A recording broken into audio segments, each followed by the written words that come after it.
ತೃಣಮೂಲ ಕಾಂಗ್ರೆಸ್ನಿಂದ ಸ್ಪರ್ಧಿಸಿ ಸೋತಿದ್ದ ಯುಮ್ನಾಮ್ ಖೇಮ್ಚಂದ್ ಸಿಂಗ್ ಈಗ ಮಣಿಪುರದ ಬಿಜೆಪಿ ಮುಖ್ಯಮಂತ್ರಿ. ಮಣಿಪುರ ರಾಜ್ಯದಲ್ಲಿ ಕಳೆದ 1 ವರ್ಷದಿಂದ ಇದ್ದ ರಾಜಕೀಯ ಅಸ್ಥಿರತೆ ಮತ್ತು ರಾಷ್ಟ್ರಪತಿ ಆಳ್ವಿಕೆಗೆ ಕೊನೆಗೂ ತೆರೆ ಬಿದ್ದಿದೆ. ರಾಜ್ಯದ ನೂತನ ಮುಖ್ಯಮಂತ್ರಿಯಾಗಿ ಬಿಜೆಪಿಯ ಹಿರಿಯ ನಾಯಕ ಯುಮ್ನಾಮ್ ಖೇಮ್ಚಂದ್ ಸಿಂಗ್ ಅವರು ಇವತ್ತು ಅಧಿಕಾರ ಸ್ವೀಕರಿಸಿದ್ದಾರೆ. ಇಂಫಾಲ್ನ ಲೋಕಭವನದಲ್ಲಿ ನಡೆದ ಅದ್ದೂರಿ ಸಮಾರಂಭದಲ್ಲಿ ಖೇಮ್ಚಂದ್ ಸಿಂಗ್ ಅವರು ಮಣಿಪುರದ ನೂತನ ಸಾರಥಿಯಾಗಿ ಪ್ರಮಾಣ ವಚನ ಸ್ವೀಕರಿಸಿದರು. ಇದರೊಂದಿಗೆ 2025ರ ಫೆಬ್ರವರಿಯಿಂದ ರಾಜ್ಯದಲ್ಲಿ ಜಾರಿಯಲ್ಲಿದ್ದ ರಾಷ್ಟ್ರಪತಿ ಆಳ್ವಿಕೆಯನ್ನ ಅಧಿಕೃತವಾಗಿ ರದ್ದುಗೊಳಿಸಲಾಗಿದೆ. ಕೇವಲ ಮುಖ್ಯಮಂತ್ರಿ ಮಾತ್ರವಲ್ಲದೆ ರಾಜ್ಯದ ಆಡಳಿತದಲ್ಲಿ ಸಮತೋಲನ ಕಾಯ್ದುಕೊಳ್ಳಲು ಈ ಬಾರಿ 2 ಉಪಮುಖ್ಯಮಂತ್ರಿಗಳಿಗೆ ಅವಕಾಶ ನೀಡಲಾಗಿದೆ. ಬಿಜೆಪಿಯ ನೇಮ್ಚಾ ಕಿಮ್ಗೆನ್ ಅವರು ಮಣಿಪುರದ ಇತಿಹಾಸದಲ್ಲೇ ಮೊದಲ ಕುಕಿ ಸಮುದಾಯದ ಉಪಮುಖ್ಯಮಂತ್ರಿಯಾಗಿ ಇತಿಹಾಸ ನಿರ್ಮಿಸಿದರೆ, ನಾಗಾ ಪೀಪಲ್ಸ್ ಫ್ರಂಟ್ನ ಲೋಜಿ ದಿಖೋ ಅವರು ಮತ್ತೊಬ್ಬ ಮುಖ್ಯಮಂತ್ರಿಯಾಗಿ ಪ್ರಮಾಣ ವಚನ ಸ್ವೀಕರಿಸಿದ್ರು. ಇದರ ಜೊತೆಗೆ ಬಿಜೆಪಿಯ ಗೋವಿಂದಾಸ್ ಕೌಂತೌಂಜಂ ಮತ್ತು ನ್ಯಾಷನಲ್ ಪೀಪಲ್ಸ್ ಪಾರ್ಟಿಯ ಲೋಕೇನ್ ಅವರು ಸಚಿವರಾಗಿ ಸಂಪುಟ ಸೇರಿದ್ದಾರೆ. ಈ ಸಮಾರಂಭದಲ್ಲಿ ಎನ್ಡಿಎ ಮೈತ್ರಿಕೂಟದ ಪ್ರಮುಖ ನಾಯಕರು ಮತ್ತು ಬಿಜೆಪಿ ಶಾಸಕರು ಹೆಚ್ಚಿನ ಸಂಖ್ಯೆಯಲ್ಲಿ ಪಾಲ್ಗೊಂಡು ನೂತನ ಸರ್ಕಾರ ರಚನೆಗೆ ಸಾಕ್ಷಿಯಾದರು. ಅಧಿಕಾರ ಸ್ವೀಕರಿಸಿದ ಬೆನ್ನಲ್ಲೇ ಸಾಮಾಜಿಕ ಜಾಲತಾಣಗಳಲ್ಲಿ ಸಂಚಲನ ಮೂಡಿಸಿರುವ ಖೇಮ್ಚಂದ್ ಸಿಂಗ್ ಅವರು ರಾಜ್ಯದಲ್ಲಿ ಶಾಂತಿ ಮತ್ತು ಅಭಿವೃದ್ಧಿಗೆ ಮೊದಲ ಆದ್ಯತೆ ನೀಡುವುದಾಗಿ ಘೋಷಣೆ ಮಾಡಿದ್ದಾರೆ.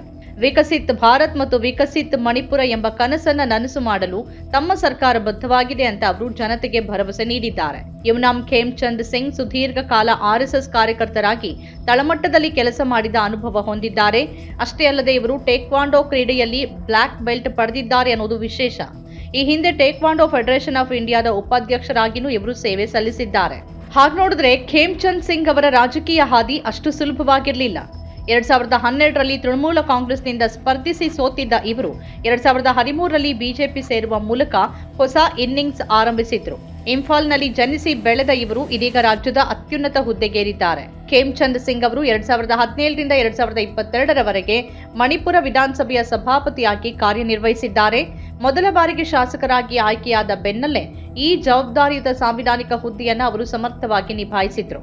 2022ರಲ್ಲಿ 2ನೇ ಬಾರಿಗೆ ಶಾಸಕರಾಗಿ ಆಯ್ಕೆಯಾದ ನಂತರ ಎನ್ ಬೀರೇನ್ ಸಿಂಗ್ ಅವರ ನೇತೃತ್ವದ ಸರ್ಕಾರದಲ್ಲಿ ಅವರು ಕ್ಯಾಬಿನೆಟ್ ದರ್ಜೆಯ ಸಚಿವರಾಗಿದ್ದರು. ಈ ಅವಧಿಯಲ್ಲಿ ಅವರು ಶಿಕ್ಷಣ ಇಲಾಖೆ, ಗ್ರಾಮೀಣಾಭಿವೃದ್ಧಿ ಮತ್ತು ಪಂಚಾಯತ್ ರಾಜ್, ನಗರಾಡಳಿತ ಹಾಗೂ ವಸತಿ ಅಭಿವೃದ್ಧಿ ಖಾತೆಗಳನ್ನು ನಿರ್ವಹಿಸಿದ್ರು. ಇಂಫಾಲ್ ವೆಸ್ಟ್ ಜಿಲ್ಲೆಯ ಸಿಂಗಜಮೆ ವಿಧಾನಸಭಾ ಕ್ಷೇತ್ರವನ್ನು ಪ್ರತಿನಿಧಿಸ್ತಾ ಇರುವ ಇವರು ಮಣಿಪುರದ 13ನೇ ಮುಖ್ಯಮಂತ್ರಿಯಾಗಿದ್ದಾರೆ. ಕಳೆದ ವರ್ಷ ಫೆಬ್ರವರಿ 9ರಂದು ಮಾಜಿ ಮುಖ್ಯಮಂತ್ರಿ ಎನ್ ಬೀರೇನ್ ಸಿಂಗ್ ಅವರು ವ್ಯಾಪಕ ಜನಾಂಗೀಯ ಹಿಂಸಾಚಾರ ಮತ್ತು ಆಡಳಿತ ವೈಫಲ್ಯದ ಆರೋಪದ ಹಿನ್ನೆಲೆಯಲ್ಲಿ ರಾಜೀನಾಮೆ ನೀಡಿದ್ರು. 1.5 ವರ್ಷಕ್ಕೂ ಹೆಚ್ಚು ಕಾಲ ರಾಜ್ಯದಲ್ಲಿ ಹಿಂಸೆ ಹತ್ತಿಕ್ಕುವಲ್ಲಿ ವಿಫಲರಾದ ಹಾಗೂ ಸ್ವತಃ ಅವರೇ ಹಿಂಸೆಗೆ ಪ್ರಚೋದನೆ ನೀಡಿರುವ ಆರೋಪ ಬೀರೇನ್ ಸಿಂಗ್ ಮೇಲಿತ್ತು. ಜನಾಂಗೀಯ ಸಂಘರ್ಷಗಳಿಂದ ತತ್ತರಿಸಿದ್ದ ಮಣಿಪುರದಲ್ಲಿ ಶಾಂತಿ ಮರುಸ್ಥಾಪಿಸೋದು ಹೊಸ ಸರ್ಕಾರದ ಮುಂದಿರುವ ದೊಡ್ಡ ಸವಾಲು.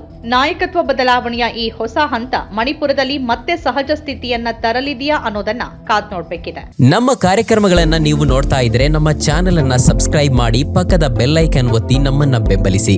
ಹಾಗೆ ನಮ್ಮ ಕಾರ್ಯಕ್ರಮಗಳನ್ನ ಲೈಕ್ ಮಾಡಿ, ಕಮೆಂಟ್ ಮಾಡಿ, ಅದನ್ನ ಬೇರೆಯವರಿಗೂ ವಾಟ್ಸ್ಆಪ್ ಮೂಲಕ ಶೇರ್ ಮಾಡಿ.